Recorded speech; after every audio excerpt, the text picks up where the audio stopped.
Hello and welcome to another 30-minute Thursday. My name is Amit.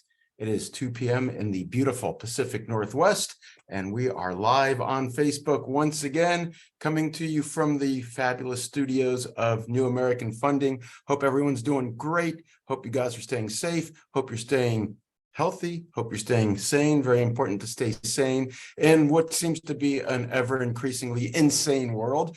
And as you may have noticed, I'm wearing a short sleeve t-shirt because here in the beautiful Pacific Northwest, we have what they refer to as a late summer. Back in the day, they used to call that, I think, an Indian summer. I don't know if that's appropriate any longer, whatever those things may be, but it's early October. It's October 5th, and it is beautiful outside. I don't want to burst anybody's bubbles and make you feel bad about that, but it's like 70 degrees, maybe 68 degrees, sunny, not raining, which is unusual for the Northwest. It is autumn, though, so I've got my orange, my pumpkin spice latte t-shirt. And what can I tell you? We are rolling. It won't last like this much longer. Maybe we'll get another week of it, maybe 2 weeks of it, and then autumn's going to come in and it's going to be rainy and cloudy and gray and very much like autumn should be, by the way. I love that. The leaves are going to turn, and then we'll have Halloween and Thanksgiving. Of course, some of my favorite times of year are coming up. So I hope you guys are ready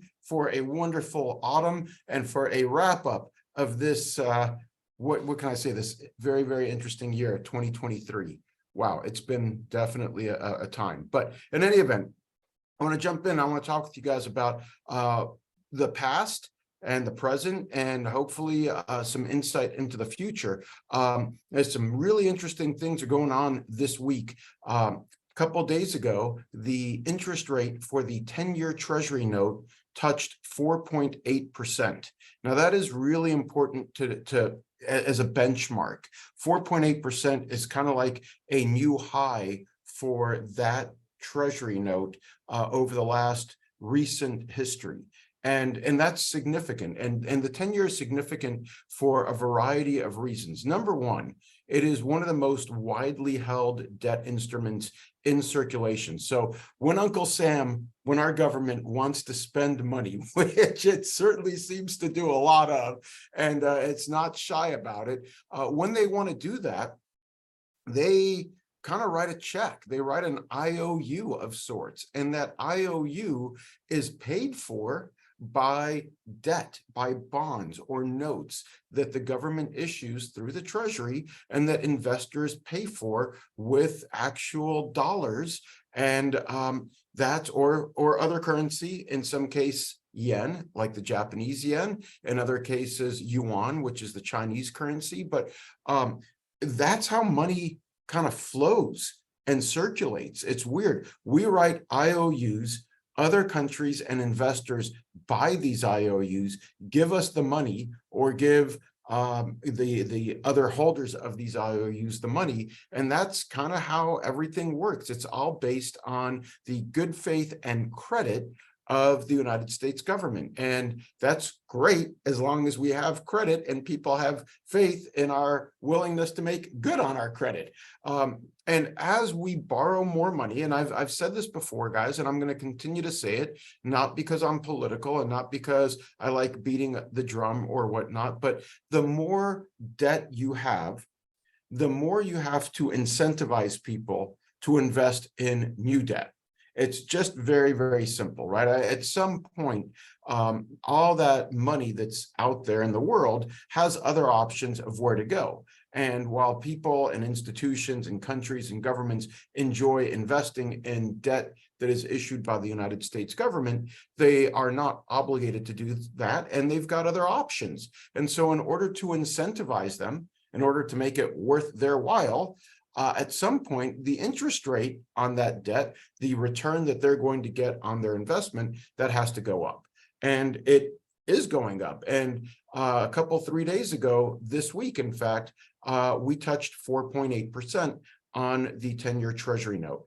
We've since backed off of that. We're somewhere around 4.72, 4.73, which is a little bit of a coming down, but the trend has still been moving up.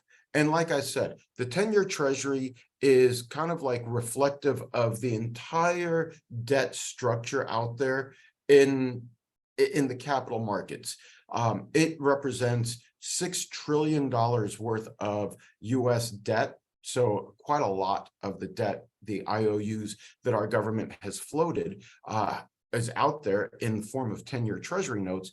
And the thing about the 10-year treasury that makes it is kind of like the benchmark, the standard, the gold standard, if you will, of debt instruments. Because interestingly enough, 10 years represents the entire cycle of the economy, the one revolution, so to speak, one full cycle. So if you think about like 10 years from start to finish, that's from a boom cycle through the trough and into the next boom cycle. That's 10 years. Or if you want to start from the opposite way, from a bust cycle, where we are right now in a down market, all the way through another up market, which hopefully we'll see soon, and then all the way back down to another bust cycle. 10 years tends to represent that kind of time frame. And so when we start to think about like the 10-year treasury note going up to 4.8%, it's representative of where we are in this economy, and also what the cost of capital is for everybody. Because the 10-year is kind of like that, like I said, that benchmark, that gold standard. So as it goes up, or the interest rates that it generates go up, the cost of other money goes up as well, including your 30-year fixed rate mortgage, including your home equity line of credit, including your credit cards, including the car loans that people are taking out, including everything. Everything is kind of tied to this, this instrument, this financial instrument. So it bears a lot of scrutiny, and it should. So let me, if I may, if I can get there, I'm going to try to share my screen here with you guys. And I want to show you a little bit of history here. This is going to be cool if I can make it work. Stand by. Here we go. And yes, look at that. I am just thrilled that I can actually do this. So let me bring this into focus. What this is the 10-year treasury interest rate over the last 54 years. So interestingly enough, in January, I'm going to turn 54. So this is basically the cost of debt over my lifetime, which I find fascinating. And I didn't program this when I searched the search criteria. I didn't say, hey, let me see the last 54 years, but for one reason or another, like this is where it's coming from. So it's fascinating to me. This is the cost of money over the course of my life. And I want to call your attention here. I was born in 1970, so right around here. I'll tell you that every dark gray line in this, or bar, in this graph or in this chart is a recession. So when you see a dark gray like here, this was the deep recession that I remember very, very well from the late 1970s to the early 1980s. Notice that we were going up, up, up on the rate, 13, 14, and then we got into the 15% range right about here. I'm just trying to find it. It's not an easy thing to move right here. 15%, 15 and a quarter, August 24th, 1981, 15.25% on the 10-year treasury note. And we were in, or we moved into recessionary territory immediately within that span. And as a result of that, the market still churned a little bit, but boom, coming out of that in 1982. So basically a year later, we were at 11.5%. So coming out of the recession, or as a result of recession, we see interest rates come way down. This is a historical pattern, and I want to point that out to you guys because everyone wants to know what's going to happen in the future. And I, as a student of history, will tell you that if you look at the past, you have an idea of what's coming next, and you have an idea of where we'll go. So notice, though, that as we went up to the 1980s, so this is like right around Jimmy Carter, Ronald Reagan was elected right around here, and boom, we kept going up, up, up on the interest rates on the 10-year treasury. And then we hit that recession and the interest rates came down. And now they came back up in 1984.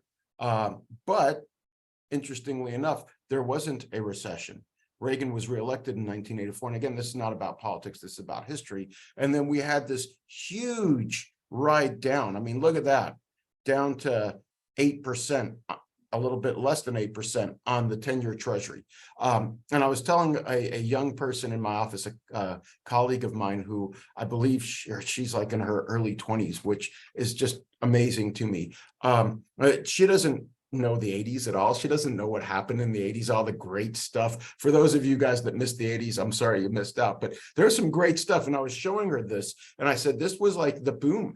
I remember I was a teenager. I was going to high school in the 80s, and this time of the 80s especially. And man, there was money everywhere. The country was going gangbusters. The economy was going gangbusters. People started driving Beamers. People started buying Rolexes. People started popping up their collars, right? There was all sorts of Polo and Izod and all those brand names. Like, we came out of a deep, dark recession, and in the early 1980s, and by the mid 1980s, it was party time. It was, if you remember, if you were there, you remember, it was really amazing. And that's when people started buying VCRs, and people started buying CD players, and just all sorts of things. And America became the consumeristic culture that people now lament. Well, it happened here in this time frame right here. And it happened in large part because money became really affordable. And because people remember, the 10-year treasury is a benchmark for other debts as well, for other debt costs. So if the 10-year treasury costs are coming down, then the cost for your credit cards are coming down, the cost for your mortgages are coming down, the cost for your car loans are coming down, and people made full advantage, or took full advantage of that low cost of capital. And it was a consumeristic sort of orgy, for lack of a better word, that I remember very, very vividly. And man, what can I say? Those were some great times. It was a really interesting time. Now, you guys, we could go back and forth about the propriety of that kind of capitalistic society or consumeristic society. We can talk about all sorts of excesses and things like that, but I'm just going a little bit down memory lane. So going fast forward, though, let's talk about what everybody wants to think about, which is 2008 and what happened then. Well, here's the thing. In 2008, it didn't really start in 2008. It started in like 2006 and really started taking root in 2007. Now, I was a very active mortgage lender at that point. I'd been in the industry for 6 or 7 years by that point. And I was part of the, well, for lack of a better word, I was part of the problem, like everybody else was, right? We were doing loans. They were legal. They were allowed. The door was open to do those loans, but they were loans that were not well underwritten. Properties were not well scrutinized by way of property valuation and things of that nature.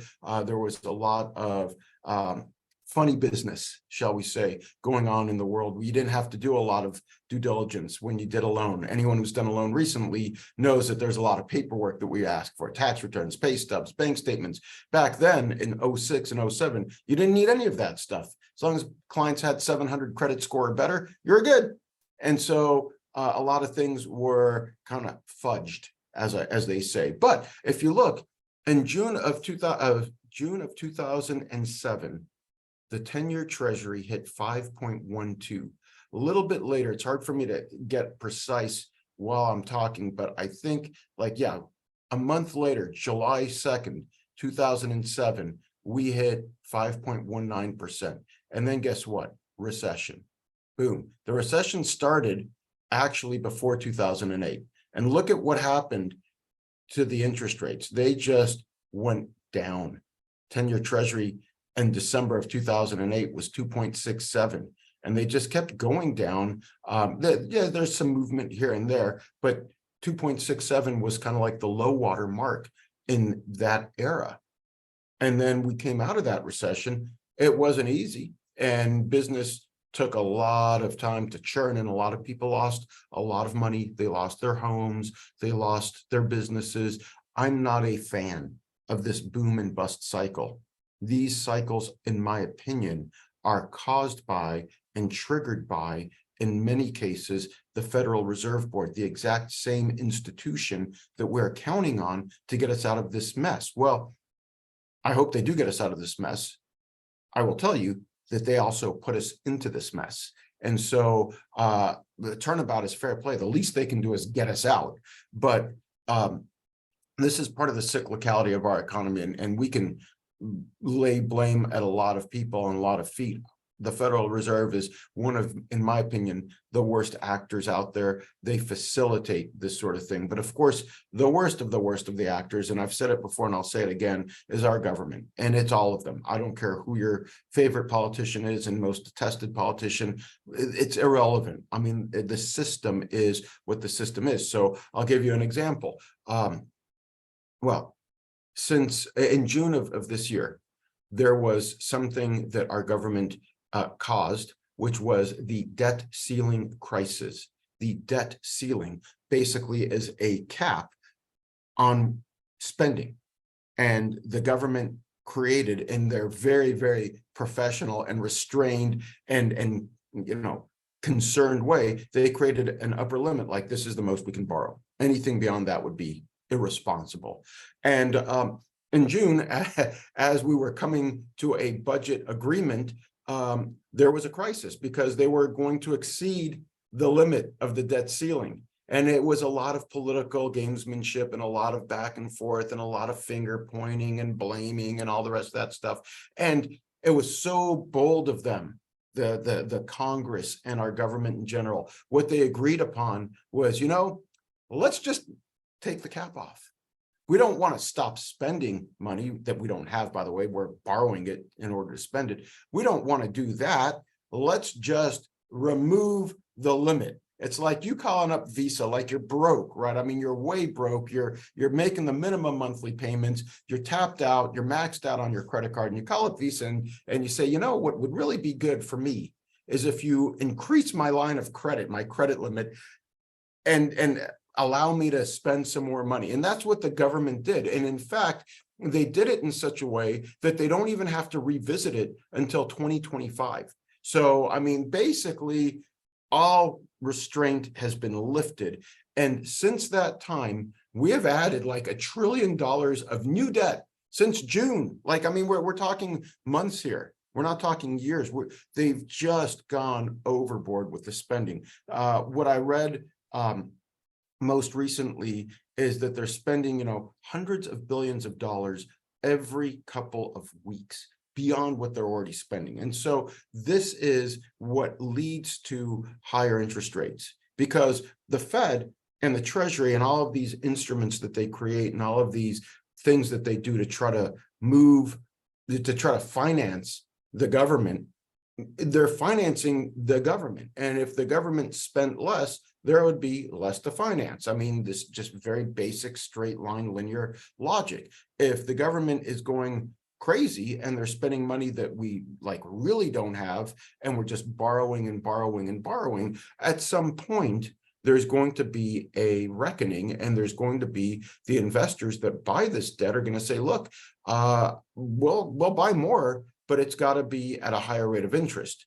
And when that happens, the rest of the environment also goes up for all other debt. It also comes down for all other debt when we have fiscal responsibility, when our government actually, stops spending more than they have. Now, I'm sure everyone who's listening to me, however many of you there are, I'm sure some people have pet projects that they like, pet causes that they believe in, things that, they want to see our government do. And we may not agree on what those things are. And that's fine. That's what politics is all about. But at the end of the day, we still have to exercise some kind of fiscal and financial restraint, or else we're going to put ourselves in a really deep, dark hole. And what a deep, dark hole looks like is when the 10-year Treasury is 15.41% on September 28th, 1981. That's a deep, dark hole, guys. And I'm not saying that we're going to go back there. I'm just saying that we have been there. And anything that's possible, anything that's been done can happen again, right? This is not pie in the sky like, oh, well, yeah, that was a different time and whatever. It happened in my lifetime. And I'm not that old. It could happen again. And if it were to happen, it would not be good for any of us. It would be very bad. for our economy, for our personal finances, for everything that we have grown comfortable with in our lives. And so I urge everybody to just be aware that when politicians are talking about more projects and we can balance the budget and it's not going to add more to the debt and it's not going to add more to the deficit, that's all a lie. I'm sorry, it's a lie. I'm not here to hurt your feelings or point fingers at individuals or poke holes, but like, we're all adults, right? I mean, at some point, you see like the national debt, we're past $33 trillion on the debt and rising fast. There's no way to pay that back. There's no way that that's going to, we're going to add more deficit spending, but it's going to be neutral to the budget. It's like, I bought something, I took it back to the store and they gave me store credit, or they refunded my credit card. So it's like, I can spend that $20 all over again, and it's not going to be costing me money. No, that $20 is still going to be spent if I refund my money and then spend it somewhere else. But in any event, going to the future here, let's talk about where we are. So right here was a low point. I just want y'all to see by comparison, when we were in the throes of the COVID mess, the 10-year treasury was somewhere at like less than 0.5% interest. It's hard for me to find specifically where we are or where it was, but it was pretty darn low there, 0.59, 0.6. It might have even been in the 0.4s. And we came out of that, of course, and here we are now. And now we're at, 4.8 was the last measure that I saw. In fact, let me stop this share and show you another screen real quick so that you guys can get a sense of kind of what's been going on with the 10-year treasury, because it speaks to everything that we're dealing with here. Let me just see if I can find it. My goodness, I might not be able to find it. That is right here. And I hope you guys can see this. I don't know if you can or not, but here is the US 10-year treasury note of late. And this is on the interest rate. So if you can see this, I don't know. Let me try it again here. Stop share. Let me try it one more time, just because me and technology, we want to get it right. We want to get it right. So here we go.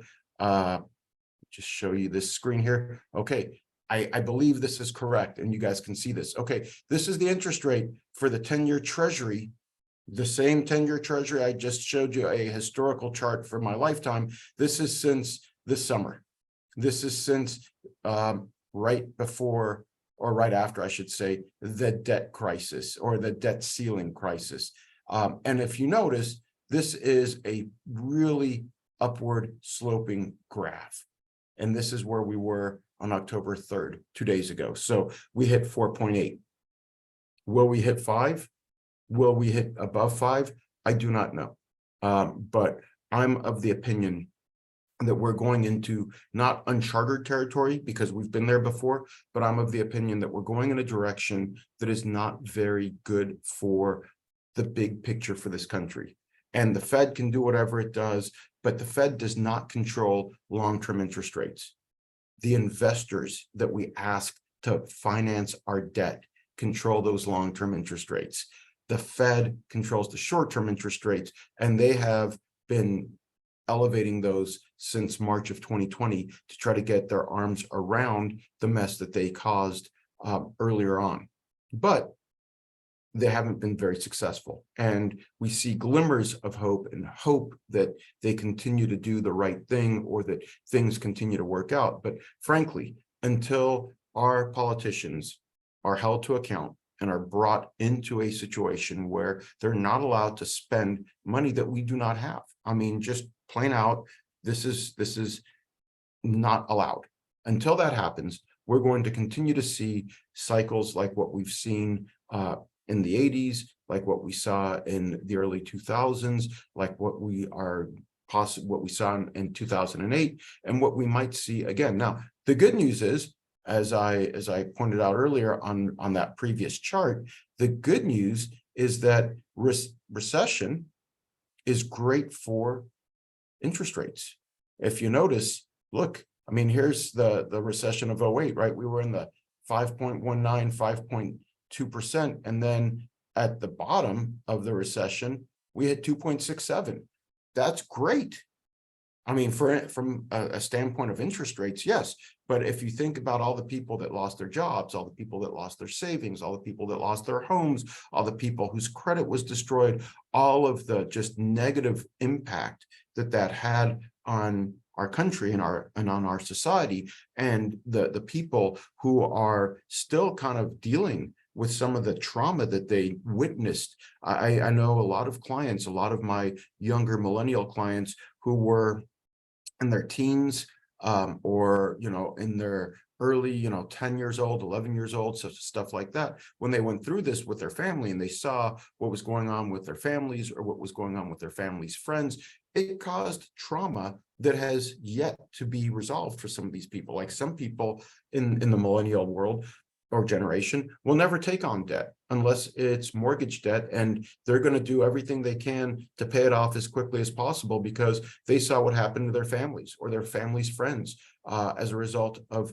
some of this, reckless government policies, reckless borrowing, reckless spending. It just basically traumatized them, and they have yet to overcome that. And so, there's a cost for everything, and there's a season for everything as well. There's a boom and a bust. There's a whatever it is. It doesn't necessarily have to be this way in our economy, but the way it's set up and the way it's been running for so long, this is kind of what people can expect. It's been like this my entire lifetime, and I've watched politicians preen and promise that they're going to control spending and bring down the deficit and pay off the debt and all sorts of other things. And here we are, $33 trillion deeper in debt. So it's hard to take them at face value. Again, this is not me poking fingers at your politician of choice or your political leanings or my political viewpoints. It seems to be irrelevant, guys. Reagan once said that a rising tide lifts all boats, and I agree with that. But I also think that, when we see economic turmoil like what is potentially where we're going as these rates continue to go up, that's going to bring all boats down simultaneously, right? The big boats and the small boats, we're all kind of in the same boat, or at least going through a storm together. And it's going to impact our economy, and it's going to impact our quality of life. It's going to impact people's retirement plans. It's going to impact a lot of things. And I'm hoping that it doesn't go that way.